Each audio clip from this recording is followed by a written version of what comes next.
I inherited my grandmother's antique bed after she passed. It was a beautiful piece, dark wood, intricately carved, and it dominated the guest room. Everyone told me to sell it, said it had a strange energy, but I loved it. The first night I slept in it, I had a vivid dream of a shadowy figure standing at the foot of the bed, just watching me. I woke up with a jolt, heart pounding, but dismissed it as nerves. I should have listened. I really should have listened. The second night, the dream returned. The figure was closer, its features still obscured, but I felt a palpable sense of dread emanating from it. I woke up again, drenched in sweat, the room ice cold. This time I couldn't shake the feeling that something was wrong, something about that bed. It felt like more than just an old piece of furniture. It felt hungry. I tried sleeping on the couch, but I kept drifting back to the bed.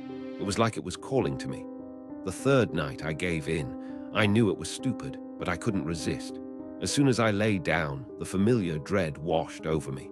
This time I didn't even close my eyes. I just stared at the foot of the bed, waiting. There it was, the figure, clearer than ever. It glided closer and I could make out its face, or what should have been its face. It was just smooth, blank, like unformed clay, and its eyes, empty sockets. I tried to scream, but no sound came out. I was paralyzed. It reached out, its hand long and skeletal, and touched my forehead.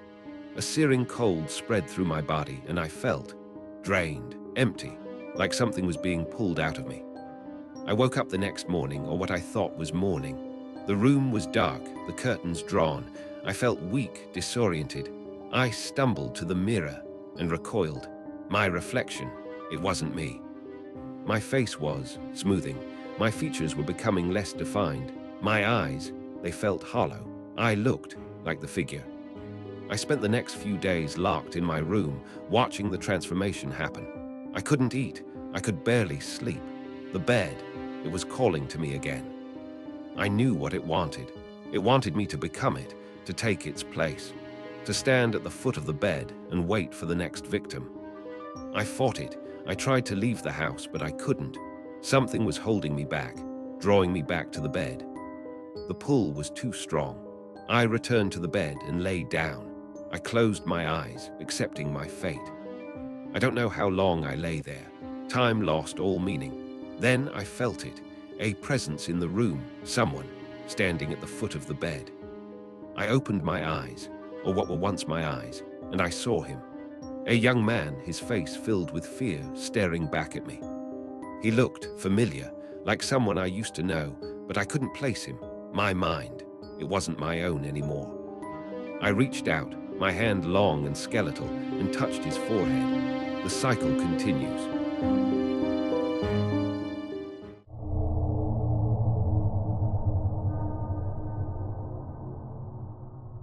I inherited my grandmother's house after she passed.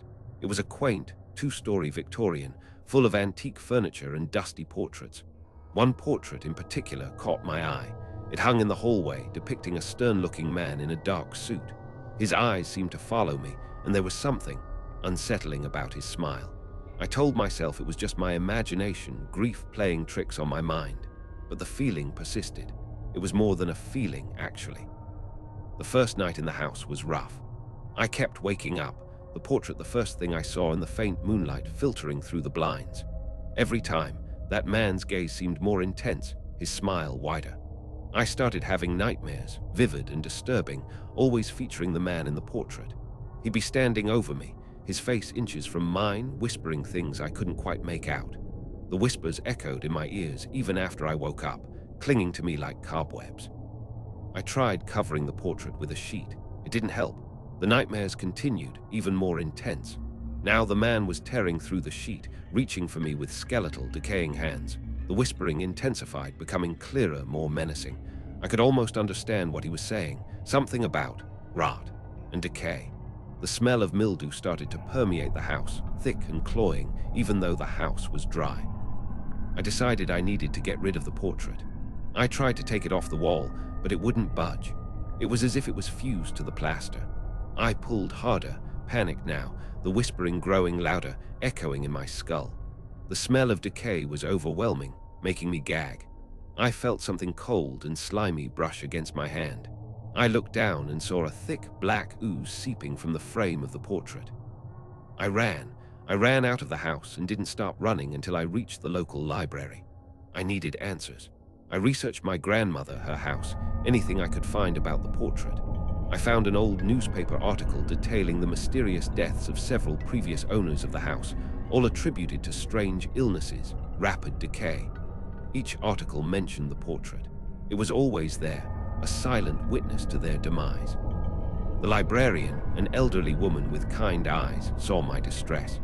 She told me stories, local legends, whispered tales of a cursed portrait, a conduit for something dark. She said the man in the portrait was a sorcerer, obsessed with immortality, who bound his soul to the canvas, feeding on the life force of those who lived in the house. She told me the only way to break the curse was to destroy the portrait, burn it, but there was a catch. The sorcerer's essence would then latch onto the nearest living thing. Armed with this knowledge, I returned to the house. The smell of decay was overwhelming, almost suffocating.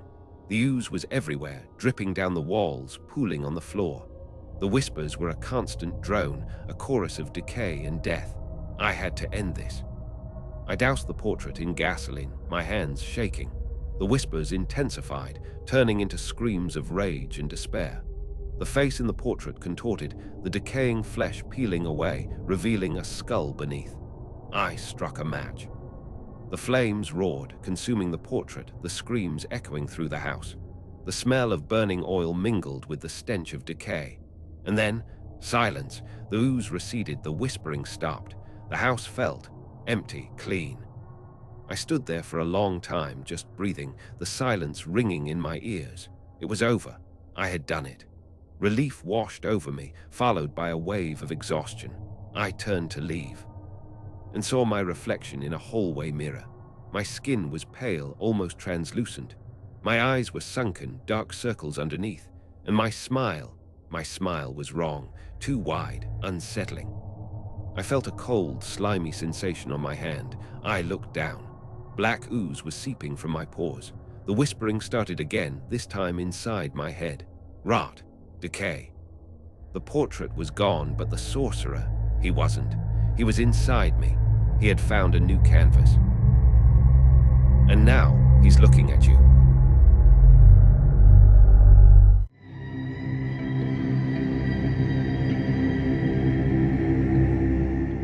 I inherited my grandmother's antique mirror.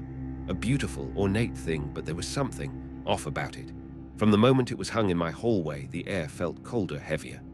The first night, I woke up to a scratching sound. I thought it was mice, but when I looked at the mirror, my reflection, it wasn't me. It was me, but older, gaunt, with these hollow eyes and a cruel smile. Just for a second, then it was gone. The scratching continued every night, growing louder, more insistent. Each time I looked in the mirror, my reflection was more wrong. The changes were subtle at first, a deeper wrinkle here, a streak of gray there, but they were undeniable. I started avoiding the mirror, but it felt like it was watching me. I'd catch glimpses of movement in the periphery, like my reflection was trying to break free. I felt a constant chill, even in the middle of summer. I tried covering the mirror with a sheet. It didn't help.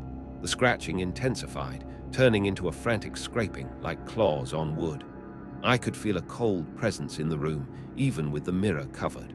I started seeing things in the shadows, fleeting shapes that resembled my distorted reflection. I knew I had to do something, but I was terrified. What if what I was seeing was real? What if it wasn't just a reflection? One night, the scraping stopped. Silence. It was more unnerving than the noise. I lay in bed, frozen, staring at the covered mirror. Then the sheet began to slide off, slowly, deliberately. I wanted to scream, to run, but I was paralyzed by fear. I watched as the mirror was revealed, and there, staring back at me, was not me. It was the reflection, fully formed, its hollow eyes burning into mine. It smiled, a wide, grotesque grin that stretched its pale lips across its gaunt face. Its eyes, dark and empty, held a chilling intelligence. It reached out, its long, bony fingers scraping against the glass. And then it spoke. My voice, but twisted, raspy, filled with an ancient malice. "We are one now," it hissed, its breath fogging the mirror. I scrambled back, hitting the headboard. The thing in the mirror mimicked my movements, its smile widening. It began to pull itself out of the mirror, its body contorting in unnatural ways. The glass rippled and distorted around it like water. I couldn't breathe. I couldn't scream. All I could do was watch as it emerged, closer and closer. It reached me, its cold, bony hand grasping my arm. Its touch burned like ice. I closed my eyes, bracing for the inevitable. But then, nothing. I opened my eyes slowly. The room was empty. The mirror was still there, reflecting my own terrified face. I was alone. I stayed up the rest of the night, watching the mirror, waiting. But nothing happened. As dawn broke, I began to convince myself it was all a dream, a horrible, vivid nightmare. I went to the bathroom to splash water on my face to try and shake off the lingering fear. And then I saw it. My reflection, older, gaunt, with hollow eyes and a cruel smile. It winked, and then it was gone, just a flicker, a glitch in reality. But it was enough. I knew it wasn't over. It was just beginning.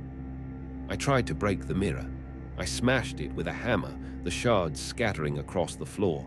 But even broken, the reflections remained. Tiny, distorted versions of myself, staring back from every piece. I swept them up, threw them away, buried them in the yard. But I could still see them. In the windows, in puddles, in the polished surface of my phone. Everywhere I looked, there were glimpses of that other me, watching, waiting. I tried to tell people, but they just looked at me with pity. They thought I was crazy. Maybe I am. But I know what I saw. I know what's happening. It's getting worse. The reflections are more frequent, clearer. They're starting to talk to me, whispering promises, threats. They say I'll be joining them soon. I can feel myself changing. My skin is becoming thinner, paler. My eyes are sinking into my skull. I can't sleep. I can't eat. I can only wait. I looked in the mirror this morning, and I smiled, a wide, grotesque grin. I think I'm finally one of them.